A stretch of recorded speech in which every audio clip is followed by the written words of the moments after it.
இப்போ 6 மாதமாக அந்த விவகாரம் போயிட்டுருக்குது. அது எப்படிம்மா கரெக்டாக பார்லிமெண்ட் நடக்கிற அன்றைக்கி அந்த கரெக்டாக அந்த நேரத்தில் அவங்க சிக்கினாங்க. ராமர் கோயில் கட்டுறவங்களுக்கு டெக்னாலஜி எவ்வளோ தூரம் வளர்ந்துருக்குதுங்கிறது அவங்களுக்கு தெரியாது. இது கூட புரியாமையா வந்து பார்லிமெண்ட்டில் இருக்கிற உறுப்பினர்களாக உட்காந்துருக்காங்கன்னு நினச்சிக்கிட்டு இருக்காரு அவர். அந்த கேள்வி கேட்குற நேரத்தில் சொல்கிறாங்கன்னா அப்போயே தெரியல. இந்த ஆபரேஷன் சிந்தூர் நடந்து முடிஞ்சதுக்கு அப்புறமா எதிராக வந்து காங்கிரஸ் அவர்கள் ஏதோ ஒரு கேள்வியை கேட்கணுன்றதுக்காக என்னென்னமோ கேள்விகள் கேட்குறீங்க. காங்கிரஸ் மாத்திரம் கேட்கல, உலகமே கேட்டுச்சு. இன்னைக்கு இந்தியாவுடைய பேர் குட்டிச்சவராக இருக்குது. இந்த தீவிரவாதிகள்னு சொல்றது பாகிஸ்தான்லேருந்து வந்தாங்கிறதுக்கு என்னடா ஆதாரம் வச்சிருக்கேன்? ஏன் இந்தியாவிலேருந்து உருவாக்கப்பட்ட தீவிரவாதியா ஏன் இருக்கக்கூடாது? ஆப்ரேஷன் சிந்தூர் அதை காப்பாற்ற முடியாமல் ஆப்ரேஷன் மகாதேவ் இதை விட்டாக்கா ஆப்ரேஷன் மகாவிஷ்ணுன்னு ஏதோ பண்ணுவோம், அப்புறம் ஆப்ரேஷன் சீதான்னு ஏதோ பண்ணுவோம். இந்த அளவுக்கு நம்ம அதாவது அவங்க என்ன நினைக்கிறாங்கன்னா இந்திய மக்கள்கள்லாம் முட்டாள்கள், நம்ம கையில் இருக்கிற மீடியாக்களை வச்சு அவங்கள முட்டாளாக்கிடலான்னு. இந்தியனா கேட்குறேன், ஒரு தமிழனா கேட்குறேன், இதனால் நமக்கு ஏற்பட்ட இழப்புகளுக்கு யார் பொறுப்பெடுக்கிறது? பாகிஸ்தானுக்கு எந்த பாதிப்பு ஏற்பட்ட மாதிரி தெரியல. அவங்க இதை பற்றி பேசக்கூட மாட்டேங்கிறாங்க. நீ தான் சொல்லிட்டு இருக்க நான் தோக்கடிச்சு நான் தோக்கடி, அந்த ஆள் பாட்டுக்கு போயிட்டு இருக்கிறாரோ ஏன் உளறிட்டு இருக்கா போயாட்டு. இந்தியா பாகிஸ்தான் போரை வந்து நான் தான் நிறுத்தினேன் அப்படின்னு சொல்லி ட்ரம்ப் அவர்கள் 26 முறை வந்து பேசியிருக்காங்க. ஏன் ட்ரம்ப்போட பேரை சொல்றதுக்கே பார்லிமெண்ட்ல பயப்படுறீங்க? இந்த மாதிரி ஏடா கூட மாட்டேங்க. அதனால தாங்க பார்லிமெண்ட்டுக்கு அவர் வரமாட்டேங்கிறாரு. மோடி அலறி பிடிச்சிட்டு ஓடுறத போன தடவை காட்டினாங்க. மோடி ஓடாதீங்க ஓடாதீங்க. இந்த எதிர்கட்சிகளுக்கு ஒரு வேண்டுகோள். மோடி அவர்களும் வந்து இதுக்கெல்லாம் வந்து ஒரு பதிலடி வந்து கொடுத்துருக்காரு. என்ன அப்படின்னா, எந்த தலைவரும் வந்து போரை நிறுத்த சொல்லி என்கிட்ட சொல்லலை, பாகிஸ்தான் தான் வந்து எங்ககிட்ட வந்து கெஞ்சிருக்காங்க இந்த போரை நிறுத்திடுங்க அப்படின்னு சொல்லி பாகிஸ்தான் தான் கெஞ்சினாங்க. எந்த ஒரு தலைவரும் எங்கிட்ட சொல்லலை. அதுக்கு ஆதாரத்தை காட்ட சொல்லுங்க. பாகிஸ்தான் என்ன சொன்னாங்க? அந்த தளபதி சொன்னார், அது அவங்க ஊரில் நடக்கிற சண்டை, எங்களுக்கு அதுக்கு சம்மந்தம் இல்லைங்கிறத அவங்க சொன்னாங்க. பாகிஸ்தான் இன்னைக்கு ஊரில் வந்து போடுற நாங்கள் இவ்வளோ இழந்தோம் அவ்வளோ இழந்தோன்னு சொல்லவே இல்லையே. உங்கள் தளபதி தானே போய் சொல்லியிருக்காரு இத்தனை விமானங்களை இழந்தோம். எதிர்கட்சி கேட்கல, உங்கள் தளபதி. நீ சம்பளம் கொடுத்து உனக்கு அடிமட்ட தண்டனாக இருக்கிற ஒரு ஆர்எஸ்எஸ்ஸை சேர்ந்த ஒரு ஆள் தளபதியாக இருக்கான். அந்த ஆள் போய் சிங்கப்பூரில் சொல்கிறாரு எத்தனை விமானங்கள் இந்தியா இழந்தது. அதுக்கு நீ பதில் சொல்லு, எதிர்கட்சிக்கு சொல்லாத. உன் ஆள் சொன்னதுக்கு பதில் சொல்லு. யாரும் கேட்கல 2 விமானம் உழுந்து வாய் முட்டு வந்துட்டார். ட்ரம்ப் என்ன சொன்னார்? வர்த்தகத்தில் கை வைப்பேன்னாரு. யாருடைய வர்த்தகம்னு யாருக்கு தெரியும்? எந்த வர்த்தகத்துக்கு பயந்த நீ? அடுத்த நிமிஷம் நிறுத்திவிட்டியா நீ? அப்போ பச்சையாவது சொல்கிறாரு. இன்றைக்கு வரல நீ வந்து அதை மறுத்து நீ சொல்லிடிய வர்த்தகத்தை நிறுத்த வேணாங்க போகிற நிறுத்திட்டாங்க அப்படி. புல்வாமா தாக்குதலும் எடுபட்டிய பெருசாக. கார்கில் போர் எல்லாமே செட்டப்பு தான். ஆப்ரேஷன் சிந்தூர் நடக்கலைங்கிறதுக்கு ஒரு பெரிய இதை வந்து இப்போ தோல்விங்கிறதுக்கு பெரிய இதை வந்து ஆப்ரேஷன் மகாதேவ். பார்லிமெண்ட்டில் வந்து அந்த கேள்வி கேட்குற நேரத்தில் இதை வந்து கொண்டு காட்டுறாங்கன்னாக்கா எவ்வளோ பயந்து இது மாதிரி ஆதாரங்களை தயார் பண்ணியிருக்காங்க பாருங்க. ஆனால் மோடி அவர்கள் இப்போ என்ன சொல்றாங்க, இந்த ஆப்ரேஷன் சிந்தூர் வந்து வெற்றிகரமாக நடந்து முடிஞ்சிருக்கு, பாகிஸ்தானுக்கு ஒரு மிகப்பெரிய பதிலடியை நாங்கள் கொடுத்துருக்கோம், தீவிரவாத தளங்களை எல்லாத்தையுமே அழிச்சாச்சு. இவ்வளோ நேரம் நான் பேசுறது பூரா வீணா போச்சா? எனக்கு புரியலையே. நான் என்ன சொல்கிறேன், பாகிஸ்தான் அதை பற்றி கவலையப்பட்டுக்கலையே. நம்ம தான் அதை பற்றி நிறைய பேர் தான் சொல்லிட்டு இருக்கேன். நான் தோக்கடிச்சு நான் தோக்கடி, அந்த ஆள் பாட்டுக்கு போயிட்டு இருக்கிறாரோ ஏன் உளறிட்டு இருக்கா போயாட்டு போகிறான். வடிவேல் பேசுகிற மாதிரி தான் இருக்குது. ஒரு சின்ன பையனை அடிச்சுவிட்டு நீ எப்படா கப்பு வாங்கலான்ற மாதிரி தான் இருக்குது. ஒரு வாயில்லா பூச்சி அடி அடித்து துவைச்சுவிட்டு நீ எப்படா கப்பு அந்த கப்பு வாங்கிட்ட மாதிரி தான் மோடி பேசுகிற பேச்சு. ஒரு வாயில்லா பூச்சி அடிச்சு விட்டு போயிட்டார். உங்கள் தளபதி தான்மா சொன்னார். அப்போ பாகிஸ்தான் நான் தோக்கர் அடித்தேன்னாக்கா அவன் தளபதி போய் கூப்பிட்டு பார்லிமெண்ட்டில் பதில் சொல்ல இத்தனை விமானம் பாகிஸ்தான் சொல்லி எங்கள் விமானங்கள் போச்சுன்னு சொல்லிடு. தீவிரவாத முகாம்களை இத்தனை இடத்துல அடித்தேன்னு பாகிஸ்தான் நீங்களும் அக்செப்ட் பண்ணலையே. அதை அதுக்கான இதே அவங்க சொல்லவே இல்லை. அப்படின்னா அப்படி நடந்துருந்தால் அவங்க சும்மா இருந்திருப்பாங்களா? 16 இடங்களை தாக்கி விட்டோம் நாங்கள். ஒரு ஊரையே அழிச்சிருப்பீங்க. அந்த ஊர் ஜனங்க சும்மா இருந்திருப்பாங்களா? பாகிஸ்தானுக்கு பயம் வந்துருச்சு அப்படின்னு சொல்கிறாரு மோடி அவர்கள். அதான் பயம் வந்துருந்தாக்கா அந்த பயத்துக்கையாவது அவங்க காட்டியிருக்கணும். ஒன்றுமே காட்டலையே. அவங்க சட்டையே பண்ணலையே. அவங்க ஒரு பகல்காம் தாக்குதல் நடந்ததாக பாகிஸ்தான் பேசக்கூட மாட்டேங்கிறாங்க. அந்த அளவுக்கு இன்சிக்னிஃபிகண்ட், ஒரு முக்கியத்துவம் இல்லாத ஒரு விஷயம். அவ்வளோதான். என்ன பண்ண நீ அந்த இராணுவ இதெல்லாம் அந்த கொடியாக இருக்கிறது ஏற்றுறது அதெல்லாம் நிறுத்திக்கிட்டு செய்த அப்படி தான் எல்லாம் பண்ணிய ஒழிய வேறு என்னத்தை நீ சாதிச்ச? Operation Sindoor is a total flop. அடி வாங்கிட்டாங்க. இவங்களுக்கு எகெயின்ஸ்டாக போயிடுச்சு. அதில் அவங்க அடி வாங்கிட்டாங்க. Desperate moment. தாங்க முடியாமல் எப்படியாவது தவிச்சு எப்படி என்ன பண்ணுறதுன்னு தெரியாமல் தவிச்சுக்கிட்டு இருக்கான். என்னவோ எனக்கு பெரிய ஆச்சரியம் என்னன்னா, இந்த சமயத்தில் ஒரு வழக்கமாக நாட்டை விட்டு ஏதாவது சுற்றுலா போயிடுவார். அது போகாமல் பார்லிமெண்ட் வந்திருக்காருங்கிறது ஒரு பெரிய வெற்றி. மோடி இந்த மாதிரி ஒரு தன்னை கேள்வி கேட்குற ஒரு சூழ்நிலையில் தைரியமாக வந்திருக்காருங்கிறது இந்த கூட்டத்தில் எதிர்கட்சிகளுக்கு கிடைச்ச பெரிய வெற்றி. இந்த பார்லிமெண்ட்ல வந்து காங்கிரஸே வந்து நிறைய விமர்சனம் பண்ணியிருக்காரு. இந்த ஆப்ரேஷன் சிந்தூர்ல எல்லா கட்சிகளும் வந்து ஆதரவா இருந்தாங்க, ஆனா காங்கிரஸ் மட்டும் ஆதரவா இல்லை. அதே மாதிரி இந்த ஆப்ரேஷன் சிந்தூர் நடந்து முடிஞ்சதுக்கு அப்புறமா எதிராக வந்து காங்கிரஸ் அவர்கள் ஏதோ ஒரு கேள்வியை கேட்கணுன்றதுக்காக என்னென்னமோ கேள்விகள் கேட்குறீங்க, நான் மட்டும் இல்லை இந்த ஊரே வந்து உங்களை பார்த்து சிரிக்குது அப்படின்ற மாதிரி நிறைய விஷயங்கள் அவர் பேசியிருந்தார். அப்படியெல்லாம் சொல்லி சாட்டிஸ்ஃபை ஆகிக்கிறார். காங்கிரஸ் மாத்திரம் கேட்கல, உலகமே கேட்டுச்சு. இன்றைக்கி இந்தியாவினுடைய பேர் குட்டிச்சவராக இருக்குது. பேசதம் வந்து சொல்கிறாரு, இந்த தீவிரவாதிகள்னு சொல்கிறது பாகிஸ்தான்லேருந்து வந்தாங்கங்கிறதுக்கு என்னடா ஆதாரம் வச்சுருக்கேன், ஏன் இந்தியாவிலேருந்து உருவாக்கப்பட்ட தீவிரவாதியாக ஏன் இருக்கக்கூடாதுன்னு நேற்றே கேட்டுட்டார். அந்த பூரா ஆப்ரேஷன் சிந்தூர் பூராமே ஃபெயிலியர் இருக்குது. புதுசு புதுசாக தடயங்களை கொண்டு வர்றாங்க. நேற்று வரணும் இல்லை அது. இன்றைக்கி காலையில் வந்து இது கேள்வி கேட்குறதுக்கு முன்னாடி ஒரு இது நடந்தது தான் கொண்டுட்டேன். அந்த அளவுக்காக நம்ம, அதாவது அவங்க என்ன நினைக்கிறாங்கன்னா, இந்திய மக்கள்கள்லாம் முட்டாள்கள், நம்ம கையில் இருக்கிற மீடியாக்களை வச்சு அவங்கள முட்டாளாக்கிடலான்னு பாஜக நினைக்குது. அதுதான் காரணம். அதே மாதிரி வந்து ராகுல் காந்தி அவர்களும் வந்து நிறைய கேள்விகள் வந்து எழுப்பியிருந்தார் இந்த பார்லிமெண்ட்டில். இந்தியா பாகிஸ்தான் போரை வந்து நான் தான் நிறுத்தினேன் அப்படின்னு சொல்லி ட்ரம்ப் அவர்கள் 26 முறை வந்து பேசியிருக்காங்க. ஆனால் யாருமே ஏன் ட்ரம்ப்புக்கு எதிராக ஒரு கேள்வி கூட நீங்கள் கேட்கல, ஏன் ட்ரம்ப்போட பேரை சொல்கிறதுக்கே பார்லிமெண்ட்டில் பயப்படுறீங்க அப்படின்ற மாதிரி நிறைய விஷயங்கள் வந்து அவர் கேட்டிருந்தார். முதலாளி எப்படிமா கேட்க முடியும்? அவர் எங்கே கையை வச்சார்? வர்த்தகத்தை நிறுத்துவேன்னு சொன்னால் நிறுத்திவிட்டாங்கிறத அவர் ஃபஸ்ட்டு கொடுத்த ஸ்டேட்மெண்ட்டு. யாருடைய வர்த்தகம்? உடனடியாக நம்ம நிறுத்திக்கிட்டோமே. அது பார்த்தீங்கன்னா பீகார் எலெக்ஷன் வரதுக்கு கொஞ்சம் முன்னாடி நடந்தது. நான் ஏற்கனவே நிறைய தடவை சொல்லியிருக்கேன், இனக்கலவரம் நடக்கும், மத கலவரம் நடக்கும், ஒரு தீவிரவாத தாக்குதல் நடக்கும், எல்லாம் நம்ம பேசியிருக்கோம். டிவி எடுத்து பாருங்க. அது மாதிரி அந்த டெக்னிக்கை தான் மறுபடியும் கடைப்பிடிச்சாங்க, பேக் ஃபயர் ஆகிடுச்சு. பகல்காம அவங்களுக்கு மிகப்பெரிய தோல்வி. அதை வந்து மறைக்கிறதுல அர்த்தம் இல்லை, உலகத்துக்கே தெரிஞ்சு போச்சு. அத்தனை நாடுகளும் வந்து அதான் கேட்குறாங்க. பாகிஸ்தானுக்கு ஆதரவாக 2 நாடு வந்தது, உனக்கு ஆதரவாக ஒரு நாடு கூட வரலையே என்னான்னு கேட்டாங்க. நீ அமிச்ச நாடாளுமன்ற உறுப்பினர்கள் ஒரு குழு போன இடத்துல யாருமே வந்து உங்களை சப்போர்ட் பண்ணி அறிக்கை விடலையே. 3 நாடுகள் தான் விட்டுச்சு. மறுநாள் சிந்தூர் பகல்காம் தாக்குதல் நம்ம முடியுது, தீவிரவாத தாக்குதல் நீ அனௌன்ஸ் பண்ணுற 2 நாள் கழித்து 40 நாடுகள் வந்து பாகிஸ்தானுக்கு காசு கொடுக்குறாங்க, இன்டர்நேஷ்னல் மானிட்டரி ஃபண்ட். நீ உங்கள் பிரைம் மினிஸ்டர் அங்கே அமெரிக்காவில் இருக்கும்போது பாகிஸ்தானுடைய தளபதியை கூப்பிட்டு சாப்பாடு போடுறாரு ட்ரம்ப். எங்கே இருக்கிற நீ? உன்னுடைய இராணுவ தளபதியை சொல்கிறார், ரஃபேல் விமானங்கள் 6 விமானங்கள் தூளாக்கப்பட்டன, நம்முடைய விமானங்கள் ஏறத்தாழ 15 விமானங்கள் தாக்கப்பட்டன. பாகிஸ்தான் இன்றைக்கி ஒன்று சொல்லலையே, இது போச்சு அது போச்சு. ஒரு இந்தியனாக கேட்குறேன், ஒரு தமிழனாக கேட்குறேன், இந்த நாட்டில் இருக்கிற தமிழனாக கேட்குறேன், இதனால் நமக்கு ஏற்பட்ட இழப்புகளுக்கு யார் பொறுப்பெடுக்கிறது? பாகிஸ்தானுக்கு எந்த பாதிப்பும் ஏற்பட்ட மாதிரி தெரியல.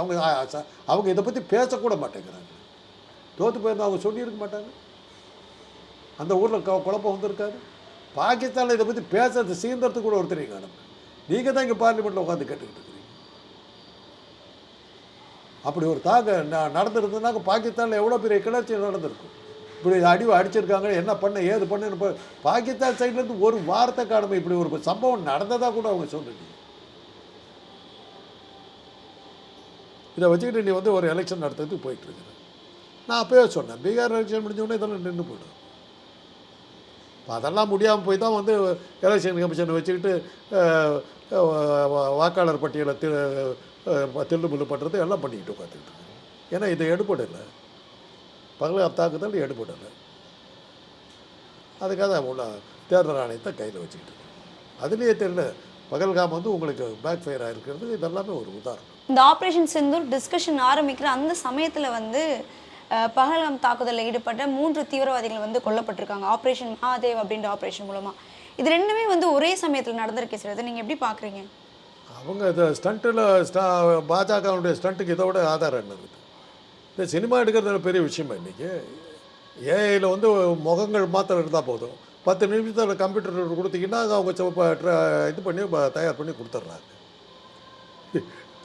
அது ராமர் கோயில் கட்டுறவங்களுக்கு டெக்னாலஜி எவ்வளோ தூரம் வளர்ந்துருக்குதுங்கிறது அவங்களுக்கு தெரியாது. இது கூட புரியாமையாக வந்து பார்லிமெண்ட்டில் இருக்கிற உறுப்பினர்களாக உட்காந்துருக்காங்கன்னு நினச்சிக்கிட்டு இருக்காரு அவர். அமித்ஷா பார்த்தா பாவமாக இருக்குது.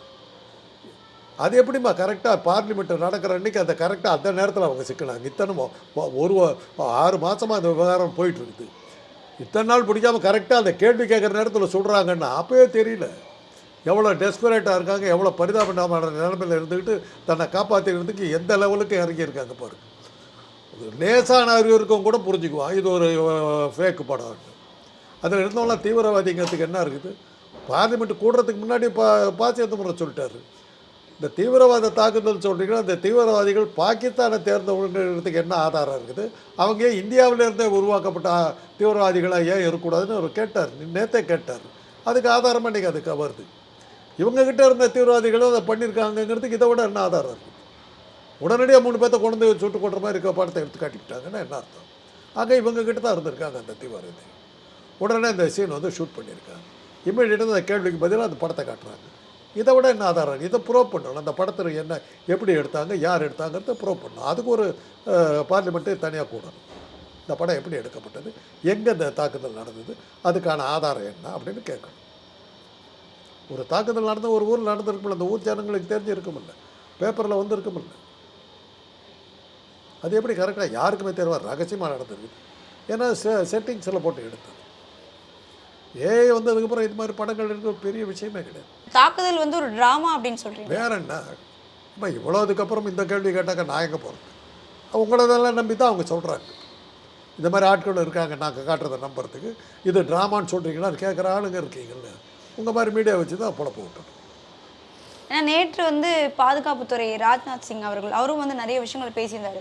எல்லா எதிர்க்கட்சி தலைவர்களும் வந்து நம்ம நாட்டுடைய விமானம் வந்து என்ன ஆகியிருக்கு, நம்ம நாட்டுடைய விமானம் எவ்வளோ விமானம் வந்து சுட்டு வீழ்த்தப்படுதுன்னு கேள்வி கேட்குறீங்க. ஆனால் நம்மளுடைய எதிரியான நாடு வந்து அந்த நாட்டுடைய விமானம் எவ்வளோ வீழ்த்தப்பட்டிருக்குன்னு ஏன் கேட்க மாட்டீங்க? ஆப்ரேஷன் சிந்தூர் வந்து எந்த அளவுக்கு வெற்றி அடைஞ்சிருக்குன்னு ஏன் கேட்க மாட்டீங்கன்னு சொல்லி நிறைய கேள்விகள் அவர் வந்து கேட்டிருந்தார். கேட்கறதுக்கு ஒன்றுமே இல்லையே. எந்த நாடுமே வந்து உங்களை இதை சப்போர்ட் பண்ணி பேசலையே. இப்போ தீவிரவாத தாக்குதல், பகல்காம் தாக்குதல் வந்து சரியானது தான், இந்தியா தான் அதை பண்ணிச்சுன்னு சொல்லி சீனாவும் இன்னொரு நாடும் சொல்லுது. இந்தியாவுக்கு இதுக்கு சம்மந்தம் இல்லைன்னு ஒரு நாடும் சொல்லலையே. இன்றைக்கி ஒரு நாடும் சொல்லலையே. 10 நாடாளுமன்ற உறுப்பினர்கள் வச்சு நான் பல ஊர்களுக்கு அனுப்பிச்சிங்க. எந்த நாடாவது உங்களுக்கு ஆதரித்து இந்தியா செஞ்ச சரி சொல்லிச்சா? 3 நாடுகள் கூட பட்டும் படாமல் தான் பதில் சொன்னாங்க. வச்சு எந்த நாடுமே பதில் சொல்லலையே. ஆப்ரேஷன் சிந்தூர் முடிஞ்ச அந்த அடுத்த நாள் இன்டர்நேஷ்னல் மானிட்டரி ஃபண்ட் வந்து பாகிஸ்தானுக்கு வந்து 40 நாடுகள் வந்து சாங்ஷன் பண்ணுறாங்க. இந்த 56 இன்ச்சு மார்பழகர் வந்து அமெரிக்காவில் உட்காந்துக்கிட்டு இருக்காரு. பாகிஸ்தான் தளபதிக்கு ட்ரம்ப் வந்து டின்னர் கொடுத்துட்ருக்காரு. என்ன அர்த்தம்? இதெல்லாம் எங்கே போய் சொல்கிறது? இதுக்கு உடனே ஒரு ஃபோட்டோ எடுத்து எங்களுக்கு டின்னர் கொடுத்தாரு அமித்ஷா ஒரு படம் எடுத்து விட்டால் விடுவார், நாளைக்கு விட்டால் விடுவார். இந்த மாதிரி கேள்வி கேட்குறதுக்கு உடனே படத்தை எடுத்து கேட்டுவோம். எவ்வளோ டெஸ்பரேட்டாக இருக்காங்க பாருங்கள்.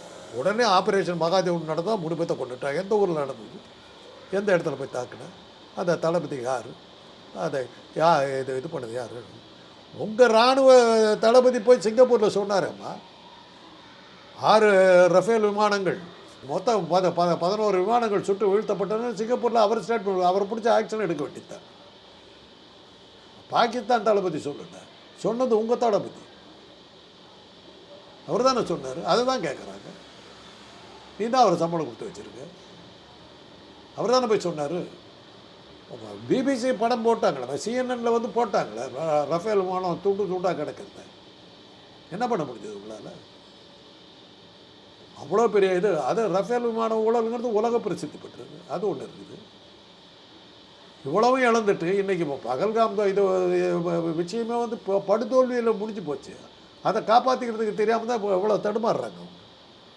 ஆப்ரேஷன் சிந்தூர் அதை காப்பாற்ற முடியாமல் ஆப்ரேஷன் மகாதேவ் இதை விட்டாக்கா ஆப்ரேஷன் மகாவிஷ்ணுன்னு எதா பண்ணுவாங்க, அப்புறம் ஆப்ரேஷன் சீதான்னு எதா பண்ணுவாங்க. எத்தனை போய் தான் பேசுகிறதா இருக்கீங்க? இதுவே தெளிவாக தெரியுது. ஆப்ரேஷன் மகாதேவ் இப்போ தெளிவாக காட்டுது. பார்லிமெண்ட் நடக்கும்போது அந்த தாக்குதல் நடந்தது. எப்படி அது கரெக்டாக அந்த டைமில் நடக்குது? அதே மாதிரி மும்பையில் நடந்த தீவிரவாத தாக்குதலில் வந்து அன்னைக்கு இருந்த மன்மோகன் சிங் அவர்கள் பொதுமக்கள்கிட்ட வந்து மன்னிப்பு கேட்டார். ஆனால் மோடி அவர்களே வந்து இந்த தாக்குதலில் மன்னிப்பு கேட்கல அப்படின்னு சொல்லிட்டு கனிமொழி அவர்கள் வந்து கேள்வி எழுப்பியிருக்காங்க. இதை நீங்கள் எப்படி சார் பார்க்குறீங்க? கனிமொழி ஜெயிலுக்கு போகும் இந்த மாதிரி ஏடா கூடமான அதனால தாங்க பார்லிமெண்ட்டுக்கு அவர் வரமாட்டேங்கிறார் மோடி. இந்த மாதிரி கண்ணா பின்னான்னு கேட்டுப்படுறாங்க, பதில் சொல்ல முடியாமல் மாட்டிக்கிறோங்கிறதுனால தான் அவர் வரமாட்டேங்கிறார். இப்போ கனிமொழி பாருங்க, இப்போ உடனே அவர் வந்து லண்டனுக்கோ ஆப்பிரிக்காவுக்கோ எங்கேயோ போயிடுவார், பார்லிமெண்ட் பக்கமே வரமாட்டார். இப்படி பண்ணி தான் ஒவ்வொரு தடவையும் ஒரு தகராறு பண்ணிச்சா. அதுவும் இந்த மம்தா பானர்ஜியினுடைய ஒரு நாடாளுமன்ற உறுப்பினர் விட அந்த பொண்ணு எந்திரிச்சா அவர் மோடி அலறி பிடிச்சிட்டு ஓடுறத போன தடவை காட்டினாங்க. இந்த மாதிரி கத்துது மோடி ஓடாதீங்க அடிச்சு. இந்த எதிர்கட்சிகளுக்கு ஒரு வேண்டுகோள், தயவுசெய்து மோடியை தொந்தரவு பண்ணாதீங்க, கேள்வி அவரை கேட்காதீங்க. நாடாளுமன்றத்துக்கு அவர் வரமாட்டேங்கிறார், உங்களுக்கு பயந்தே வரமாட்டேங்க. அவர் என்ன தப்பு பண்ணாலும் கேள்வி கேட்க வேணாம் அப்படின்னு சொல்லுவாங்க. அவரால் பதில் சொல்ல முடியாதுங்க, அவர் அதுக்கு பயந்துக்கிட்டு தானே வரமாட்டேங்கிறார் பாவம். ஏன்னா அசிங்கப்படுத்துகிறாங்க. அதுவும் அந்த பப்புன்னுக்கிட்டு இருந்தார் ராகுல் காந்தியை. ஒரு நாள் அவரை போட்டு உண்டு இல்லைன்னு பண்ணிவிட்டார் பார்லிமெண்ட்டில். அன்னைக்கு வர இருந்திருந்தது தான் மோடி. பார்லிமெண்ட் வரும்போதெல்லாம் பார்த்தீங்கன்னா வெளிநாட்டில் இருப்பார், இருக்கவே மாட்டார். ஏன்னா கண்ட கேள்வி கேட்குறாங்க, பதில் தெரியாது. ரெண்டாவது இங்கிலீஷ் வராது, எதிர்கேள்வி கேட்டால் பதில் சொல்ல தெரியாது, எழுதி வச்சதை படிக்க தான் தெரியும், ப்ராப்டரை வச்சுட்டு தான் பேசுகிறாரு. அதனால தான் சொல்கிறேன், தயவுசெய்து அவரை வர விடுங்க. கண்டபடி கேள்வி கேட்டு அவர் சிக்கலில் விடுறதுனால தான் ஓடி போயிடுறாரு. பிரைம் மினிஸ்டராக இருந்தவர் என்னத்தை சொல்லி என்ன செஞ்சுருக்காரு? அவர் பார்லிமெண்ட்டில் பதில் சொல்லியிருக்காரு, திட்டங்களை நான் இது பண்ணியிருக்காரு. உற்சவமூர்த்தி போகிற இடத்துலலாம் அபிஷேகம் வாங்கிக்கிட்டு ஜாலியாக எடுத்துகிட்டு வர்றாரு. ஆப்ரேஷன் மகாதேவி பெரிய ஆச்சரியத்தை உண்டாக்கிருக்கு. அதுலேயே தெரியுது அவங்க பகல்காம் விஷயம் எவ்வளோ மோசமாக அவங்கள பாதிச்சிருக்குதுங்கிறதுக்கு இது ஒரு அடையாளம். பார்லிமெண்ட் நடக்கும்போது அந்த தாக்குதல் நடந்தது தான். எங்கே நடந்தது எல்லா டீட்டெயிலும் கொடுக்கணும் அடுத்து அப்படி. சார் அதே மாதிரி வந்து இந்த பகல்காம் தாக்குதலில் வந்து இவ்வளோ பேர் உயிரிழந்திருக்காங்க. அதே மாதிரி அவங்களுடைய குடும்பங்களையும் வந்து அவங்க இழந்திருக்காங்க. இவங்களுக்கெல்லாம் வந்து நீங்கள் வந்து என்ன இழப்பீடு கொடுத்தீங்க? மத்திய அரசு வந்து இதோட வழக்கை அப்படியே வந்து மாநில அரசுக்கு மாற்றிடுச்சு அப்படின்னு சொல்லிட்டு நிறைய விஷயங்கள் கனிமொழி அவர்கள் வந்து பேசியிருந்தாங்க அந்த பார்லிமெண்ட்டில். பார்க்கவே போகலைங்களா அவர்? 2 பேரும் எட்டியோ கூட பார்க்கலையே. எப்போ தான் கடைசியாக தான் பார்லிமெண்ட்டை கேட்ட போகிறாங்கன்ற அப்புறம் தான் போய் பார்த்தாங்க. பாகிஸ்தான் இழந்ததுன்னு சொன்னாங்க. பாகிஸ்தான் எங்கேயுமே வந்து அழுவலையே, நான் இவ்வளோ இழந்துட்டேன், இவ்வளோ இது பண்ணிட்டோன்னு யாருமே சொல்லி. தீவிரவாத முகாம்கள் 15 இடங்களை அழித்தோம்னாங்க. பாகிஸ்தான் அதை பற்றி கவலையப்பட்டுக்கலையே. அவ்வளோ அழிச்சிருந்தாக்கா அவங்க சொல்லியிருக்க மாட்டாங்க. இவ்வளவு வந்து ஜோடிக்கப்பட்ட கற்பனைகளாக தானே இருக்குது. ட்ரோன் போய் அடித்து தான் உடஞ்சிச்சான். எந்த வீட்டு மேலே போய் விழுந்துன்னு யாருக்கு தெரியும்? அது நம்ம ஒருவேளை இந்தியாவில் இருக்கிற இடத்துல உளுந்து போய் இது பண்ணிச்சோம் யாருக்கு தெரியும்? இந்த தீவிரவாத முகாம்கள் இருக்குதுங்கிறத இடத்த தெரிஞ்சு அழிக்கிற அளவுக்கு உனக்கு உளவுத்துறை இருந்திருந்தாங்க அந்த தீவிரவாதிகள் வரும்போது தடுத்து இருக்கலாம். நீ தானே சொன்ன காஷ்மீரில் அமைதியை திரும்பி விட்டது, சுதந்திர பூமியாக இருக்கிறது, யார் வேணுமாலும் போகலாம்னு சொன்னால் அடுத்த வாரமே கொண்டு விட்டாங்க. கொண்டுட்டு ஒரு பேர் வந்தால் கொண்டு விட்டு திரும்பி போயிட்டான். எந்த இப்போ கேட்டால் ஒரு 6 மாதம் கழித்து 3 பேர்த்த சுட்டு கொண்டு விட்டேங்கிறான். ஏதாவது நம்புற மாதிரி இருக்குதா? நீங்கள் வேறு கேட்குறீங்க அது ஜோடிக்கப்பட்டதான்னு கேட்குறீங்கன்னு போது அப்போ தான் தெரியுது. இந்த மாதிரி ஐக்கியம் இருந்தாங்க நாம் எப்படி பதில் சொல்கிறோம்? இதை கூட புரிஞ்சிக்க முடியாமல் நீங்கள் வந்து இது பண்ணுறீங்கன்னாக்கா நாங்கள் என்ன பண்ணுறோம்? என்ன மாதிரி ஒரு கிழவனுக்கு புரியுதுங்க, உங்களுக்கு புரியல, எனக்கு புரியுது.